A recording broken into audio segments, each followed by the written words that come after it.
네, 안녕하세요.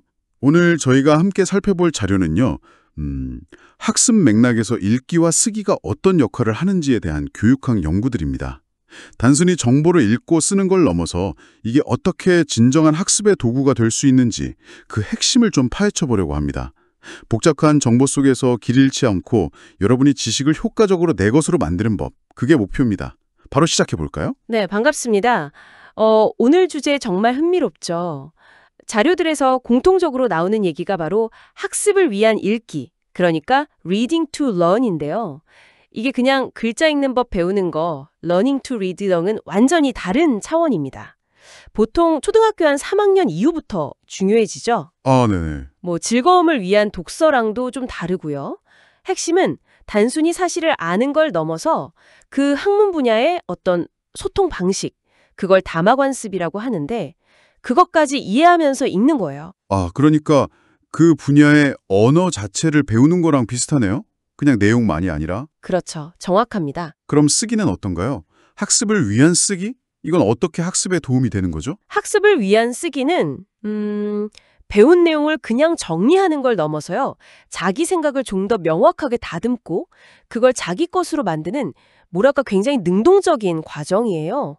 단순히 요약하기 이것뿐 아니라 자기 주장을 논리적으로 쓰는 논술문, 또 실험이나 조사 과정 같은 걸 쓰는 보고서 작성, 이런 게 다 포함되죠. 보고서요? 네. 특히 그 보고서 쓸 때 IMR, DAD 형식이라고 있잖아요. 도입, 방법, 결과, 논의. 네, 들어봤어요. 이게 단순히 틀이 아니라 내가 배운 것에 왜, 어떻게, 뭘 알게 됐지? 그래서 이게 무슨 의미지? 이걸 스스로 명확하게 정리하게 돕는 일종의 사고 도구로 볼 수 있어요. 여러 자료를 막 엮어보거나 읽은 거랑 내 생각을 연결짓는 거, 이 과정 자체가 되게 깊은 학습인 거죠. 듣고 보니 읽기랑 쓰기가 진짜 분리된 게 아니라 생각을 만들고 발전시키는 한 과정이네요. 맞습니다. 근데 자료들에서 그 귀추적 사고라는 말이 계속 나오던데요. Abductive thinking. 이게 좀 핵심 키워드 같아요. 정확히 뭔가요? 네, 바로 그겁니다. 이게 핵심 중에 핵심인데요. 귀추적 사고는 쉽게 말하면 탐정처럼 생각하는 거예요. 판정이요? 네, 우리가 관찰한 현상이나 어떤 증거들이 있잖아요. 이걸 가장 그럴듯하게 설명할 수 있는 최선의 가설을 딱 찾아내는 거죠. 그리고 새로운 증거가 나오면 그럼 거기에 맞춰서 가설을 계속 고치고 발전시키는 거고요.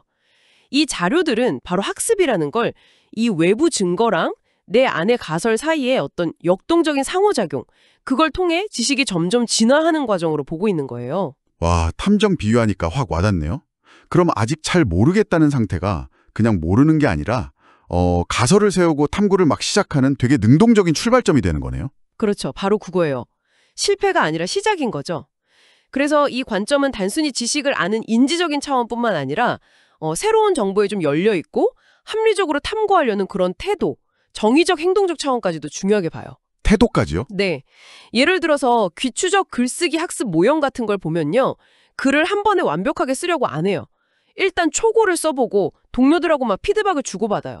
이게 일종의 새로운 증거인 셈이죠. 아, 동료 피드백이 증거군요. 그렇죠. 그럼 그 증거를 바탕으로 내 가설, 내 주장을 다시 검토하고 수정해서 수정고를 쓰고 또 최종 완성으로 나아가고 각 단계마다 성찰일지 같은 걸 쓰면서 내 생각이 왜 틀렸지? 어떻게 더 나은 설명이 나왔지? 이렇게 돌아보는 거, 이게 진짜 살아있는 귀추적 학습인 거죠. 와, 진짜 역동적이네요. 근데 요즘은 학습 환경이 또 많이 다르잖아요. 예전처럼 책만 보는 게 아니라 영상 자료, 인포그래픽, 이런 복합 양식 자료가 엄청 많은데요. 이런 디지털 환경은 이런 깊이 있는 학습에 도움이 될까요? 아니면 좀 방해가 될까요? 자료들에선 뭐라고 하나요? 아, 네. 아주 중요한 변화죠. 이제 문해력이라는 게 단순히 글 읽는 능력만이 아니라 이미지, 도표, 영상 이런 다양한 양식의 정보를 다 통합적으로 이해하고 활용하는 능력을 포함하게 됐어요. 초기의 디지털 환경은 화면이 작다, 필기가 어렵다 이런 제약 때문에 좀 비판도 있었지만요. 근데 기술이 발전하면서 오히려 여러 정보를 막 넘나들면서 뭐랄까 비선형적으로 탐색하고 상호작용하는 게 가능해졌잖아요. 네, 하이퍼링크 같은 거요. 맞아요. 이걸 잘만 활용하면 오히려 단선적으로 책 읽는 것보다 더 깊이 있는 그런 탐정 같은 탐구학습에 유리할 수도 있다는 거죠.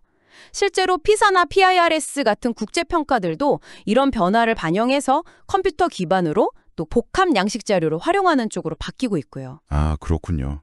그럼 뭐 메모를 하거나 계율을 짜는 그런 중간 산출물 같은 게 더 중요해지겠네요. 마치 탐정이 사건 보도에 단서 조각들 붙여가면서 관계 파악하듯이 디지털 정보 속에서 생각을 좀 정리하고 시각화하는 데 도움이 될 것 같아요. 정확합니다. 그런 중간 산출물들, 뭐 메모든 다이어그램이든 이게 최종 결과물 전에 생각을 밖으로 꺼내서 눈에 보이게 하고 또 머릿속 부담을 덜어주면서 탐구를 더 깊게 만드는데 아주 중요해요. 일종의 생각 스케치 같은 거죠. 네, 생각 스케치. 좋은 표현이네요. 자, 그럼 정리해보면 오늘 우리가 본 자료들은 학습을 위한 읽기와 쓰기를 단순히 정보를 받아들이는 게 아니라 탐정처럼 가설 세우고 증거 찾아서 검증하고, 이게 귀추적 사고죠. 글자뿐만 아니라 온갖 형태의 단서들, 즉 복합양식 정보를 활용해서 지식을 아주 능동적으로 만들어가는 과정으로 보고 있다는 거네요.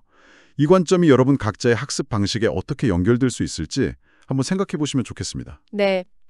마지막으로 이 자료들이 던지는 아주 흥미로운 질문 하나를 여러분께도 좀 던져드리고 싶어요. 예를 들어 대입논술고사처럼 결과가 딱 중요한 그런 고부담 평가 상황에서요.